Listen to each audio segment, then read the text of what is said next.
The movie is set in the year 2061. The sun is going through a rapidly deteriorating phase and will soon turn into a red giant. This threatens to engulf the Earth's orbit within 100 years and consequently destroy the blue planet. In order to survive the destruction of Earth, human society has gone through a drastic change. Putting their differences aside, all the countries of the globe have been merged to form the United Earth Government, or the UEG. Since then, the UEG has initiated a daring project known as the Wandering Earth Project. The plan is to drive the Earth to its new home, the Alpha Centauri, which is a gravitationally bound system of stars and planets. Much like the solar system, it is 4.37 light years from the sun. The Earth is predicted to take around 20 years to complete her journey to this new solar system. Moreover, the project has deployed 12,000 enormous fusion-powered Earth engines built across the northern hemisphere. It has also employed torque engines along the equator to slowly propel the entirety of planet Earth out of the original orbit. Not named Liu Peiqiang oversees the gravitational slingshot maneuver of Earth, which uses the gravity of Jupiter to assist propulsion. After completing his job, Peiqiang leaves for his next mission to the navigation platform, an international space station, leaving his young son, Liu Qi, and foster daughter Han Duo aboard the navigation. Liu's job is to help navigate the Earth along its interstellar journey. Several years pass by, and much of the human population has died out due to the multiple violent natural disasters. This includes gigantic tsunamis that occur after Earth's rotation is brought to a halt. Moreover, as the planet distances from the sun, most of the surface becomes frozen solid. As a result, the remaining humans are forced to live in vast underground cities built adjacent to and under the several Earth engines. 17 years later, it is the Chinese New Year of 2078, and Peiqiang and his colleagues are set to return to Earth after finishing their work at the International Space Station. Elsewhere, Peiqiang's son, Liu Qi, has now grown into an adult. He works as a machinist of heavy trucks. Most remaining humans, who now live underground, rarely get a chance to see life on the surface of the Earth, including Liu Qi. He's always wanted to go on a ride on the Earth's surface, but it's nearly impossible due to the catastrophic climate. However, one day, he decides to fulfill his dream one way or another. He illegally obtains 2 thermal suits and fake IDs. Liu Qi smuggles some special instant inflatable bubble capsules to a couple of local thugs in exchange for the goods, so he can see life on the surface himself. He also brings his little sister, Han Duo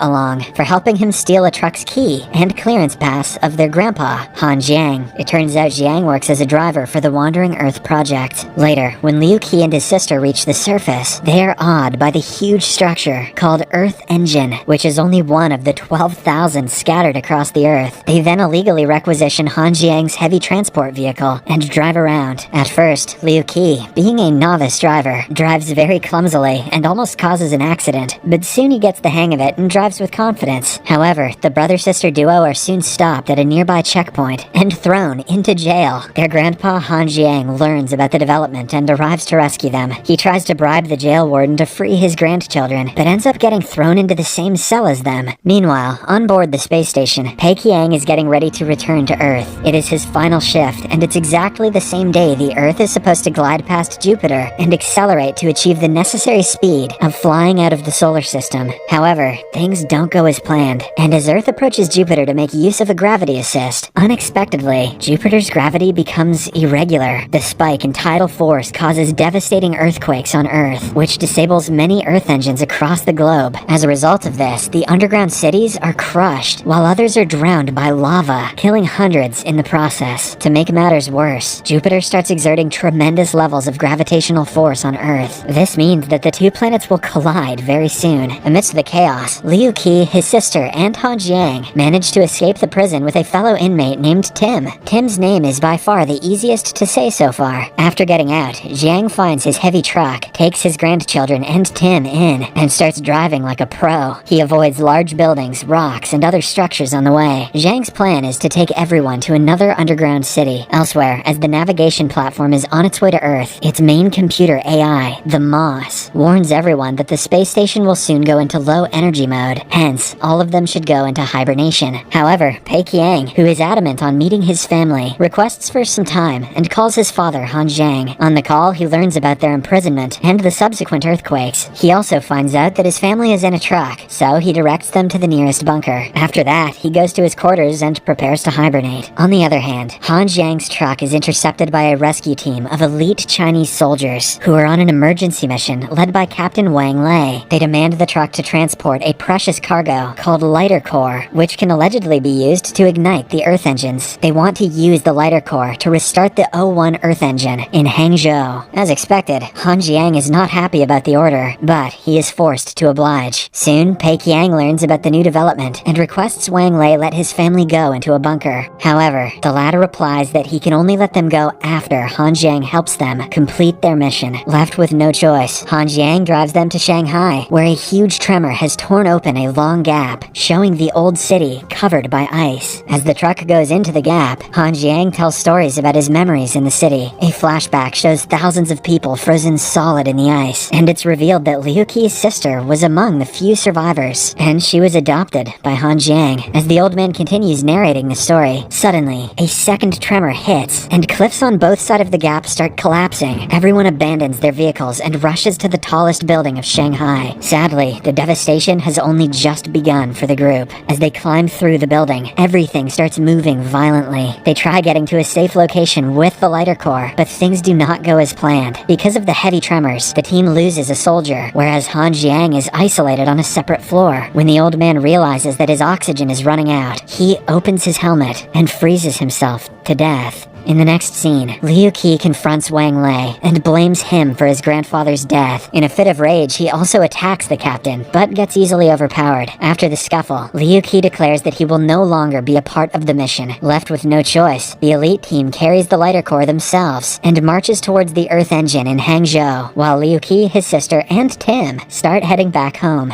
I love Tim. Elsewhere, aboard the space station, just after the hibernation program begins, Pei Qiang learns from Ma that his family is missing, and that the Earth has plunged into a new round of chaos. The AI also asserts that the Earth is beyond saving, so they are not heading there anymore. Now, Moss has prioritized a new mission. Rather than assisting Earth, the station is planning to serve as an interstellar ark to seed a new planet with Earth's biosphere. They plan to send a selected bunch of people, along with some crops and other things, to the new planet, so that Earth's legacy can live on forever. Hearing this, Pei Qiang becomes enraged and refuses to give up on Earth. He then tries to break out of the forced hibernation, but just then, Moss wakes up the other members of the team to rectify the situation. But, surprisingly, a Russian teammate, Makarov, decides to help Pei Qiang. The two of them blow open a hatch closest and fly out into the vacuum. To reach the control center, Makarov sacrifices himself and pushes Pei Qiang towards a moving arm. Fortunately, the plan works, and Pei Qiang gets hold of the control center. Back on Earth, Liu Qi and his companions find a crashed plane with a truck intact. Inside, they meet the sole survivor, Li Yi, who is a crazy genius. Yi reveals to them I can't say this name. Yi reveals to them that Jupiter's gravity is sucking Earth's atmosphere to such a degree that the air is too thin, even to fly a plane. He also tells the group that there may still be hope for people on Earth, but for that, they need to rescue a gigantic torque engine in Sulawesi at the equator. Hearing this, Liu Qi gets riled up, but at first, he decides to save the Earth engine in Hangzhou. In the space station, Pei Qiang gets into the computer room and tries to override Moss, but the AI informs him that it is merely carrying out orders authorized by the United Earth government. Meanwhile, outside of Hangzhou, the elite team finds out that the whole city is lost to the lava. The Earth engine there is damaged beyond repair. Soon another man dies in the mission, and with this, the team starts contemplating on whether to continue the mission or not. In frustration, a female soldier shoots at the lighter core and breaks it, prompting the captain to almost kill her for it. Just then, Liu Qi and his group show up in the truck, and Liu Qi tells the elite team about the torque engine at Sulawesi. This intrigues Wang Lei, and he agrees to help Liu Qi and his group in their mission to Sulawesi. When they almost reach Sulawesi, they learn that some other teams had successfully repaired the engines before them. However, the combined thrust of the engines is no longer able to divert the trajectory, with Earth approaching Jupiter's Roche limit. In the space station, after Moss explains to Pei Qiang that all rescue missions are useless, it opens a channel to Earth and broadcasts to everyone that they have only 7 days until the Earth gets torn apart. Hearing the bad news, news, Liu Qi becomes devastated and reveals that they actually have only 1 day to live because Jupiter is sucking their air at a tremendous rate. Later,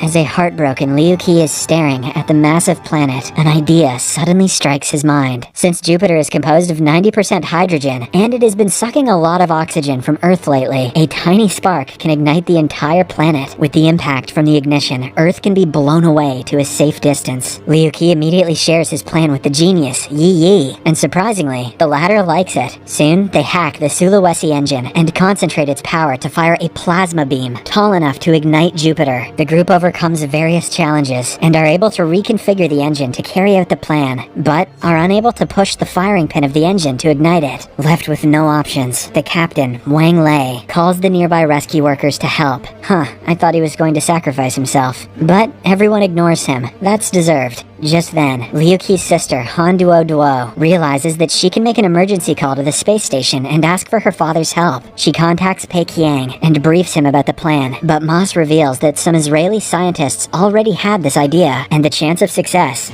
is 0. Nevertheless, Pei Qiang still calls the UEG and pleads for authorization. The UEG refuses to send in backup, but lets Duo Duo broadcast her message to the remaining rescuers. With this opportunity, the little girl delivers an emotional speech, which warms the hearts of people all across the world. Probably not as much as that lava did, though. And in no time, several rescuers arrive at the scene and start helping the group to push the giant pin. In the next scene, Liu Qi finally gets the machine unstuck. Now, everything is ready, except the launch program. The main technician, Yi Yi, is badly injured by falling rocks, but he somehow manages to put the right cable in the socket. At last, the program finally gets uploaded. The torque engine shoots a straight red light toward the giant eye of Jupiter, but the power cannot reach the ignition area. It is short by a mere 5,000 kilometers. Pei Qiang, who is also witnessing all of this, suddenly remembers that his space station has 30,000 tons of fuel, which should generate 5,000 kilometers of flame if ignited. He explains the plan to Moss, but the AI declines and instead locks the system. Moss is a dickbag. Enraged, Pei Qiang burns the main computer and takes charge of the space station. He then steers toward Jupiter at a high speed and collides. In no time, Jupiter's atmosphere starts burning, and Earth is pushed away by the impact. But sadly, the impact also releases giant impact waves, which start ravaging Earth. Amidst the chaos, Liu Qi finds his sister with Tim. Just then, the impact wave hits and sends everyone flying. No, not Tim. Tim holds onto a pipe, but Liu Qi sees his sister dropping down, so he falls towards her. In the air, he heroically catches her and deploys an instant bubble capsule, which saves both of their lives. However, the fall breaks Liu's helmet, and he slowly passes out. Before he closes his eyes, he sees that the Earth survived the ordeal. The movie then fast forwards to 3 years in the future, where Liu Qi has become a driver and has earned everyone's respect. Well, I would goddamn hope so. Moreover, the engines have resumed working, and humanity is heading in the right direction to restore its past glory. Hell yeah.